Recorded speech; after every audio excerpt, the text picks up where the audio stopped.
Right, the lights are on, but you won't know it, so we've got the lamp back. I've been playing about with them non-stop today. You can tell we're getting to Halloween, can't you? Don't forget, there should be a midnight read tomorrow night. So the competition is up. If you haven't seen that, you need to put your date of birth in the comments the English way. So the date, the month and the year. That way around, please. You ready? Ogham, bedtime read. Let's hope that it's one we haven't had. Oh, it is one we haven't had, the read. So let's see.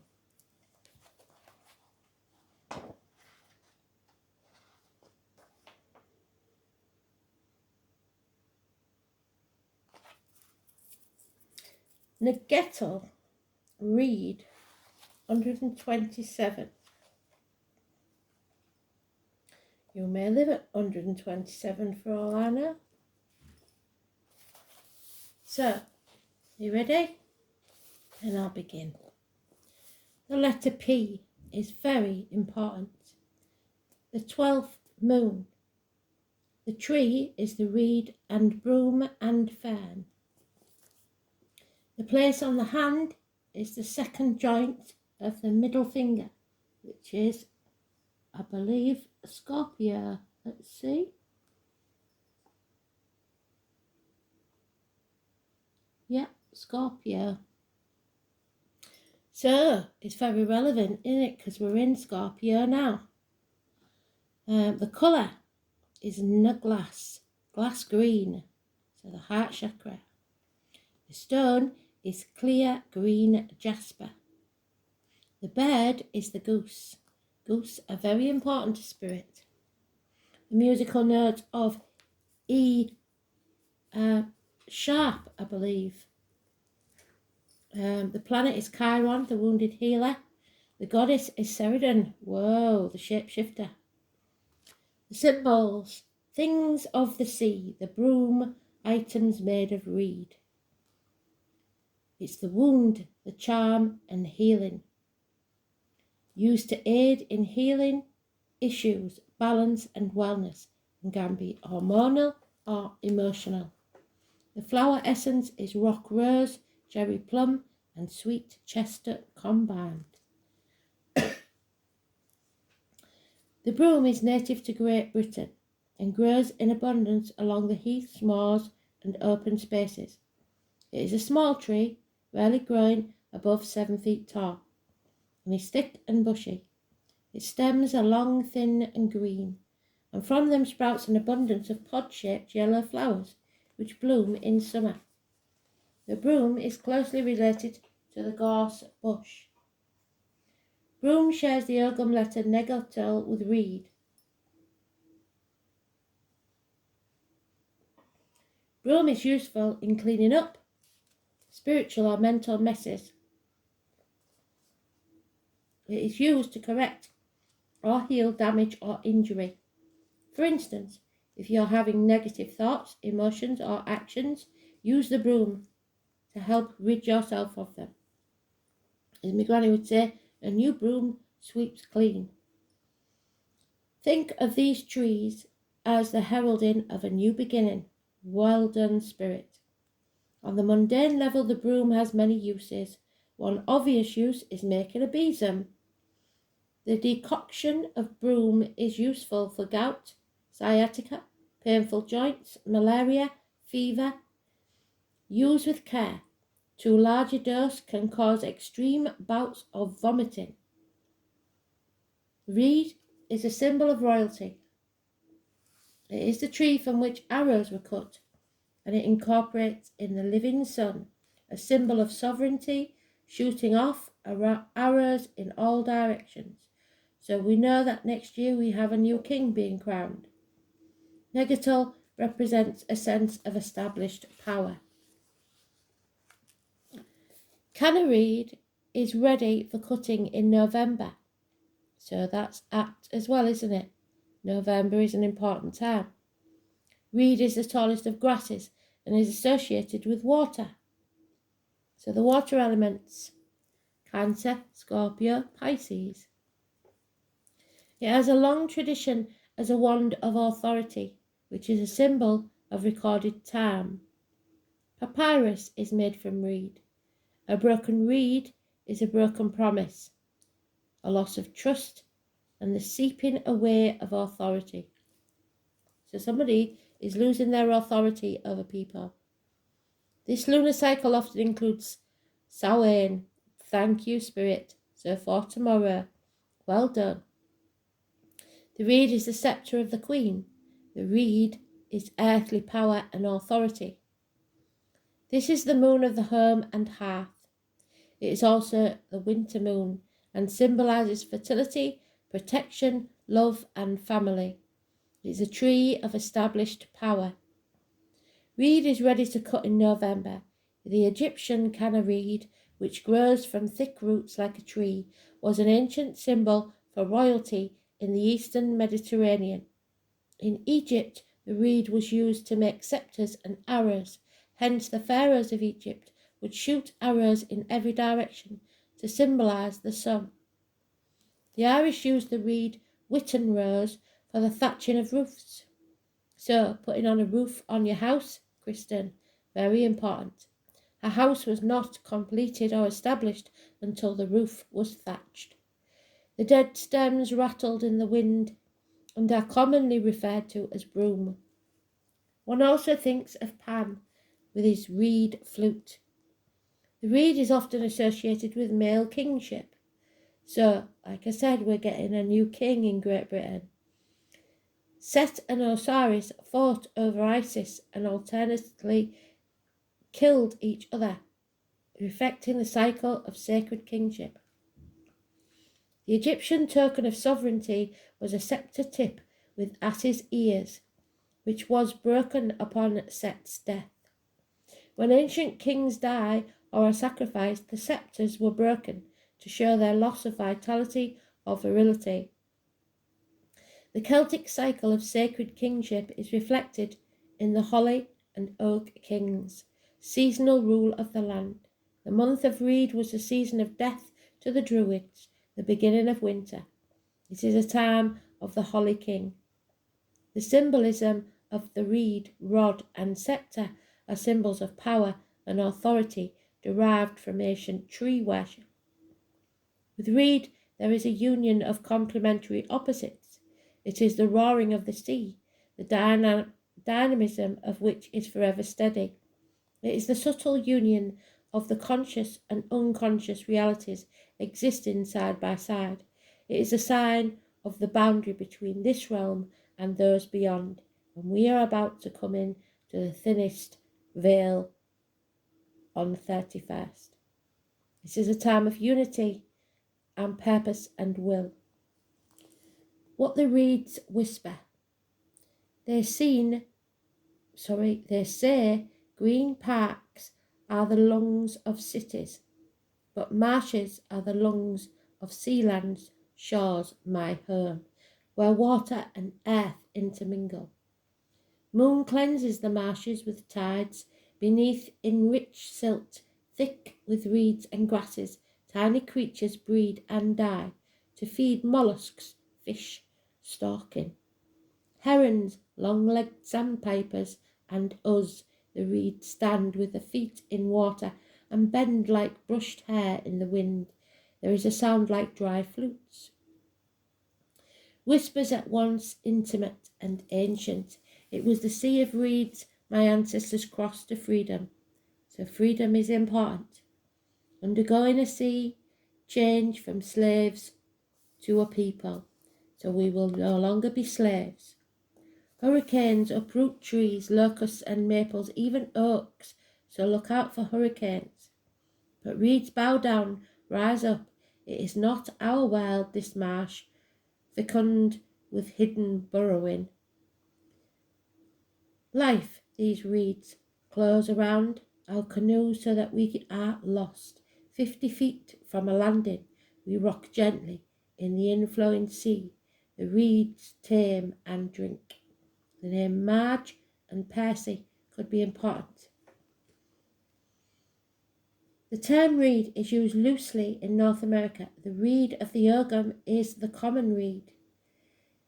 It grows in marshy areas where it can form dense stand. Like most of the grasses, the vertical stems live 1 year, dying in the autumn and then replaced with new green shoots in the spring. The dead stems rattle and whisper in the late autumn, just like the Day of the Dead when our spirits come calling. Common reed has spread as a weed throughout the world. In North America, it is widespread in colour and cooler climates. Common reed is the grass family. Gala rose or water elder, no relation to the true elder, has the most beautiful clusters of translucent red berries during the late autumn around the time of Samhain, making it a good substitute tree for negatel reed. The dead stems rattle and whisper in late autumn winds. Tules are grasses like perennial herbs which grow abundantly along the marshy areas of California.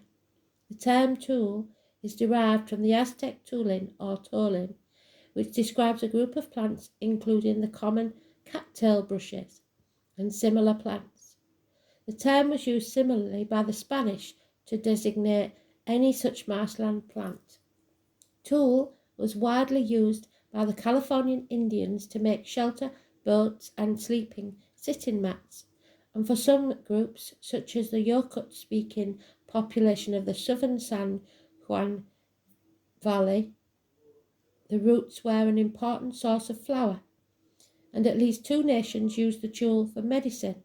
In post-contact times, the Shamash or Shumash cured poison oak brashes by applying burned ashes of the plant. The Louisiano applied a plaster of the leaves on burns and wounds.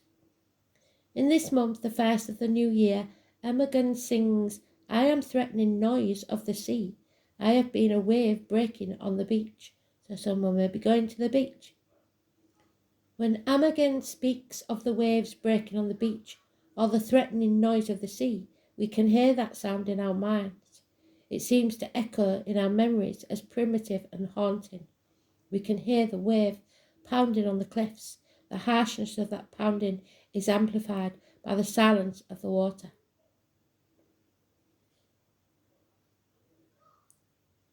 It is that pounding at the edge of change of which Imogen speaks, and it is the edge we now confront as we come to the end of the light half of the year, standing in the face of the darkness.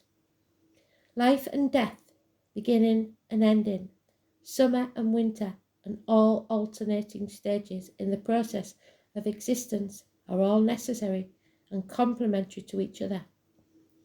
The interplay between each side affects everything. We associate darkness with death. As ocean waves crash against the cliff, they plunge to the depths of the sea in the cycle of return. We can view that cliff as a boundary between the light and dark halves of the year. The noise of the sea, the crashing of the ocean against the edge, serves as a warning to us, reminding us that we must prepare for the change in seasons. So as we enter this cycle, we are brought to the awareness of the coming change and warned to prepare. This means a letting go of some kind.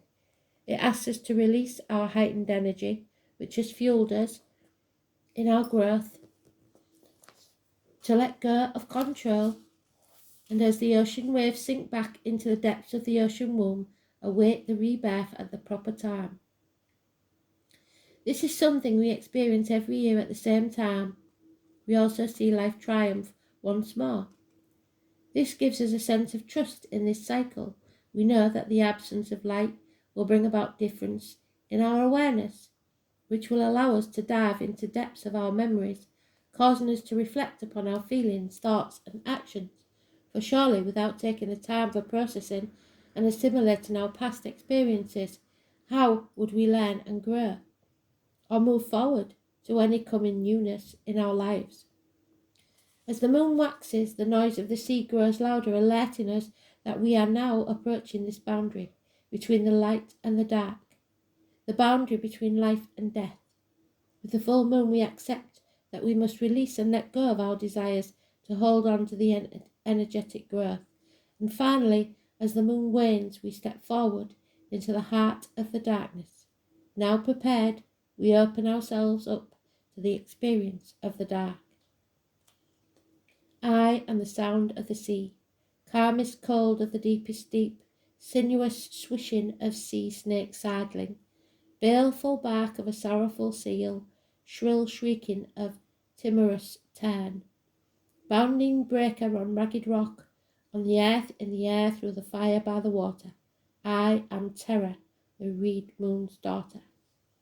So there is fear here. Sheridan. Her name, Sheridan, has been translated both as Cauldron of Wisdom and Fortress of Wisdom. Care means fortress. Seru means cauldron. The powers given to her show her nature as one filled with great wisdom, prophetic foresight, and magical sharp-shifting abilities. The ancient Sheridan lived upon an island in a lake, a place well known as the land beneath the waves. So it may be that there's a piece of land near you that disappears and appears at will, going with the tide. She was thought to be all-powerful in magic, enchantment, and divination. She bore a son and called him Morphan, because he was black like a raven. Some called him Afgadu, saying that his darkness was ugly. Sheridan worried that his life would not be one of ease or pleasure. Therefore she decided to give her son the gift of magical powers that she possessed, hoping to make his life easier for him. So those at sea, possibly even those that are trying to cross the channel now, may be in danger. She prepared the cauldron, known as Awen, the cauldron of the deep. She planned to give him 3 drops of the liquid, providing him with his birthright. She poured the waters of prophecy and inspiration into the cauldron. Carefully observing the movements of the moon, sun, and stars, she was able to add all the ingredients at the proper time. But careful planning isn't everything, is it? As the cauldron brew began to boil, she made arrangements for a blind old man to keep the fire burning, and for a young boy named Gwion to stir her cauldron. 9 women stood by.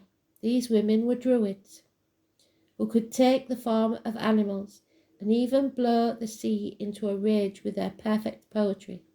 They could heal all wounds and illnesses and foretell the events of the future. So 9 women. We keep getting this 9 women, don't we? It was believed that these 9 women breathed magic upon the cauldron as it boiled for 1 year. So for 1 year from now. After a year and a day, the required time for the brewing, Sheridan placed young Morphan by the cauldron to receive his birthright. In her fatigue, she fell asleep, and while she was sleeping, Gwion pushed Morphan aside and took 3 drops of the brew on his hand and placed it in his mouth. At that moment, the water split the cauldron apart and poured out on the ground. It made quite a roar, and Sheridan woke from her sleep and realised what had happened. She wanted to punish Gwion. Having gained great powers from the brew, he quickly changed himself into a hare and hopped off as fast as he could. Sheridan, magically powerful, as we know her to be, took the form of a greyhound and followed in quick pursuit. But just as she was about to catch him, he changed into a fish and slipped into a river. Sheridan then became an otter and swam after him. Almost caught, he again changed his form, this time into a bird, and flew off into the sky, but discovered Sheridan close upon him, having taken the shape of a hawk. Now, really fearing for his life, Gwion saw a pile of wheat below him on the land and changed himself into one small grain and fell into the pile. But Sheridan's sharp eyes saw what he had done, and as a black-crested hen, she pecked at the grain, found and then ate the seed that was once been Gwion. Now this tiny seed took root within her womb and began to grow. For 9 months Sheridan said that on that day that Gwion was reborn, she would destroy him. So there may be a pregnancy. But when that day arrived, she relented. Instead, 2 days before the first day of May, so April, so the 28th of April could be important. She placed him in a sack and threw him into the raging waters. Taliesin, thought to be the wisest of all Gaelic poets, claimed that he had been that Gwion born of Sheridan's womb, and that he was fished from the river on Samhain, when the dead souls rise. He made it very clear that all his Celtic wisdom, poetry, magic and foresight, the riddles beneath which divine knowledge lies, had once been stolen from the cauldron of the ancient Sheridan. The powers of the sacred female were stolen, taken from her, and his powers came from her and the cauldron of magical inspiration. The goose. In Egyptian mythology, the earth god Geb, also known as Seb or Keb, was sometimes depicted with a goose on his head.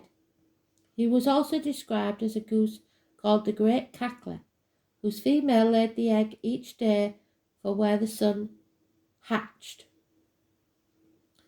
The goose was clearly a solar creature. As such, geese are still sacrificed at the turn of the year in some parts of northern Africa. In ancient Egypt, as well as in ancient China, the goose was considered a messenger between heaven and earth. In China, geese are still a symbol of marriage because they are a lifelong pair bond. In the Roman Empire, the goose was a sacred animal of Juno, one of the pillars of the high priestess has Juno on it, a goddess of light, marriage and childbirth, who was later considered advisor and protectress of the Roman people. A story tells of how geese saved the Romans with their warning cries when the Gaul attacked the citadel of the capital. The Celts associated the goose with war, possibly because of the watchful nature and aggressive temperament. Warrior gods were sometimes depicted with geese as companions. Remains of geese have also been found in actual warrior graves. The Britons kept geese but did not eat them. They were, however, sometimes used as sacrificial offerings. The goose, with its steady, powerful flight and migratory habits, can be associated with travelling. So if you see a goose, it's a lucky symbol by the look of it. But there may be some sacrifices you have to make. Anyone undertaking a journey to a new destination, this journey can be difficult and may take a long time.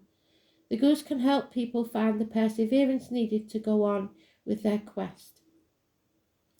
In earlier times, shamans were aided by spirit geese on their journey to other worlds. In modern shamanism, geese are also associated with communication, the ability to express oneself, especially through the use of stories. It is said the goose, as a totem, signifies the importance of childhood belief in stories and legendary places. The stories people like most as a child might give insight in the patterns of their lives. So we had the children in the card this morning, weren't we? Were sitting at the grandmother's knee listening to stories, but it was in the reverse. So bad memories, perhaps. As in ancient mythology, geese in modern shamanism are still regarded as symbols of marriage, fidelity, and the importance of solid, happy home and family life. Some say a goose in a dream stands for silly behaviour, and a cackling goose for a person who utterly idle chatter or possibly evil gossip. A goose laying an egg may symbolise a pleasant surprise or something new coming into your life. Flying along with a flock of geese while dreaming may signify a desire for more freedom or for the need to undertake new actions, perhaps even a spiritual quest, such as flight, might also show your ability to reach places you never thought yourself capable of. Physical properties of jasper, a member of the Chalcedony family, part of the quartz group. It is found in a wide variety of shades: red, yellow, green, and brown. Jasper energies are subtle and work slowly over time. This quality ensures that you will not be overstimulated by jasper, so slow and steady wins the race. Because of this, it is suggested that jasper be worn or carried for long periods of time, and many people carry or wear jasper daily. All colours of jasper are said to unify and balance all aspects of your life. Its subtle energies can help restore a continuity of spirit and body that can improve both work and play. Jasper is said to aid in the quickness of thought, allowing your mind to function with less distraction and more clarity. It is also said to help dispel negative energies and reduce stress. These qualities make jasper an excellent choice for executives and others in the business world. The different colours of jasper are also said to have specific qualities of their own. Green jasper is said to help balance the factors in your life. Its subtle energies allow you to stop concentrating on one aspect of life at the expense of others. It can serve to remind you that the whole is a result of many parts. Green jasper is especially beneficial to the heart and upper torso, the digestive tract, and the cleansing organs. Its energies work slowly over time to help restore harmony to these areas. So like I've said before, you check on your stones that they're not dissolvable, obviously, or corrosive, and you could possibly put them into your drinking bottles when you're drinking. So, I hope you enjoyed that. That was a new one, wasn't it, the read? Thanks for listening. Check out the competition. Don't forget what I said. Bye.